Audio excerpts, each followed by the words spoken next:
Hello, aujourd'hui j'accueille Marion, fondatrice de Oh Mama Care, et on va vous parler du postpartum. À tout de suite.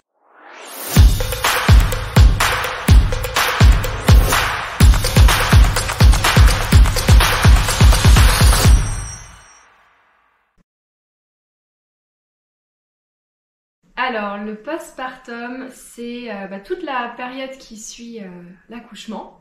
Donc, à partir du moment où le bébé et le placenta naissent. Et puis, la période du postpartum peut durer, alors pour certains c'est quelques semaines, pour d'autres c'est quelques mois. Maintenant, on dit que c'est plutôt quelques années, 2 ans, 3 ans, où on peut même dire que le postpartum, finalement, ça dure toute une vie. Le postpartum, c'est un état, mais c'est aussi une transformation et c'est une aventure, c'est toute l'aventure de la maternité. Et ça fait partie du postpartum. Alors, pour se préparer au postpartum, plusieurs choses possibles. Peut-être que la première chose à savoir, c'est qu'on ne peut pas tout anticiper. Et on a beau se préparer, il y a des choses qui arriveront et qu'on n'aura pas forcément prévues.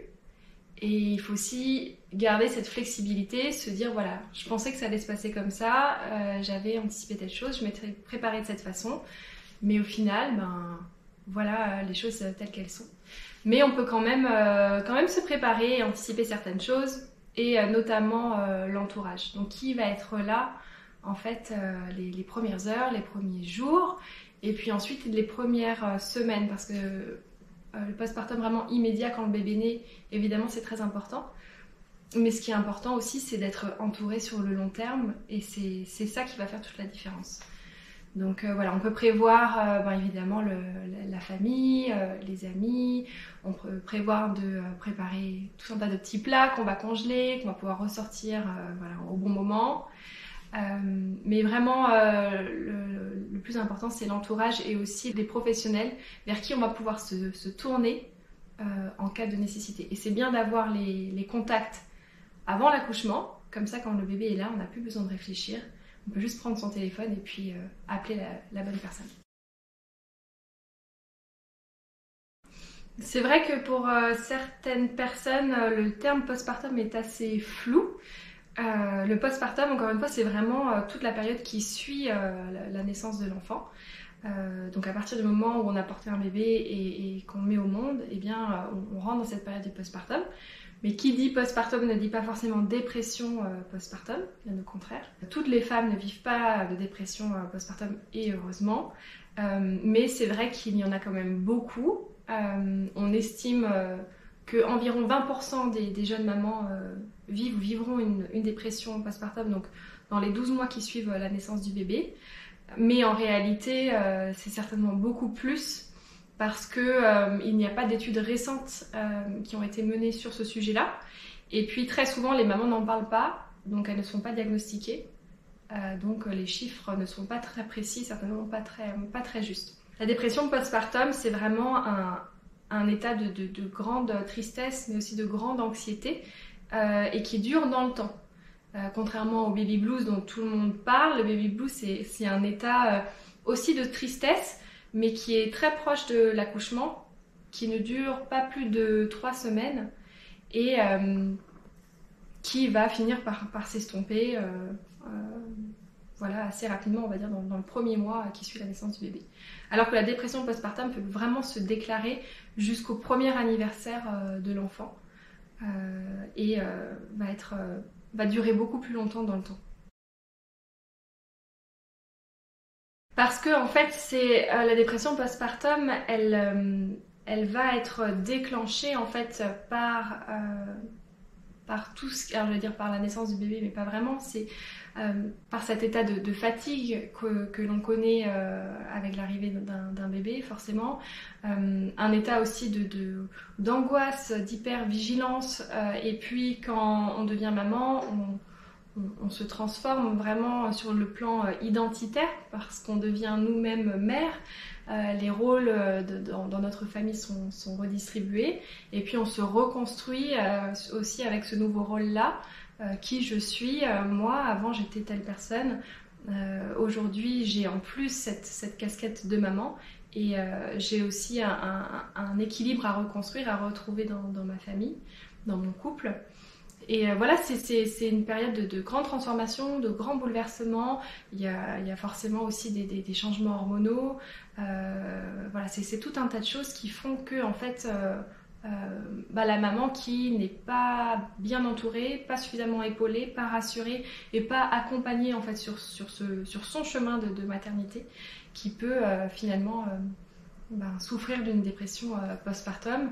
Et la difficulté, c'est que souvent, elles n'osent pas en parler, puisque on imagine la maternité comme quelque chose de très épanouissant, alors que c'est aussi très difficile et que ce n'est pas toujours source d'épanouissement.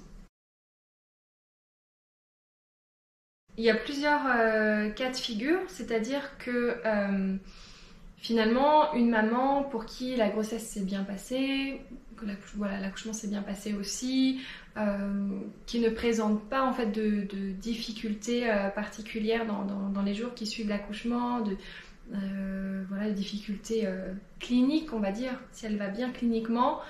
C'est vrai que finalement les professionnels de santé considèrent que la maman va bien, qu'elle est apte à rentrer chez elle, à s'occuper de son enfant. Et alors il y a quand même un suivi, puisque les sages-femmes viennent à domicile dans les premiers jours en fait, qui suivent le retour de la maternité. Mais c'est à peu près tout, c'est-à-dire que en dehors de ces quelques visites-là des sages-femmes, après l'accompagnement de la maman en fait en postpartum, il s'arrête. Et si elle ressent des difficultés particulières, en effet, ça va être à elle de faire la démarche, d'appeler son médecin traitant ou d'appeler un psychologue, ou de faire un appel à un professionnel de santé qui va pouvoir lui tendre la main. Et c'est ça aussi la difficulté, c'est-à-dire que quand on a un bébé, on est un petit peu on est complètement dans une bulle. Souvent on est dépassé, on est épuisé, et c'est difficile de sortir de cette routine-là et de se dire bon, je crois que je vais pas très bien, je vais faire appel à quelqu'un. On a plus tendance à se dire ça va passer, c'est normal, c'est le début, je suis fatiguée, ça fait partie du processus. Et c'est là en fait où est le danger, c'est-à-dire que le temps passe et que souvent la fatigue s'installe et on ne va pas mieux spontanément. Alors que pour une maman qui a eu une grossesse difficile ou un accouchement vraiment difficile, pour qui il y a des problèmes de santé, que ce soit pour elle ou pour son bébé, forcément elle va avoir un suivi médical plus rapproché, donc elle va être plus entourée. Bon, alors plus entourée, ça ne veut pas forcément dire mieux entourée.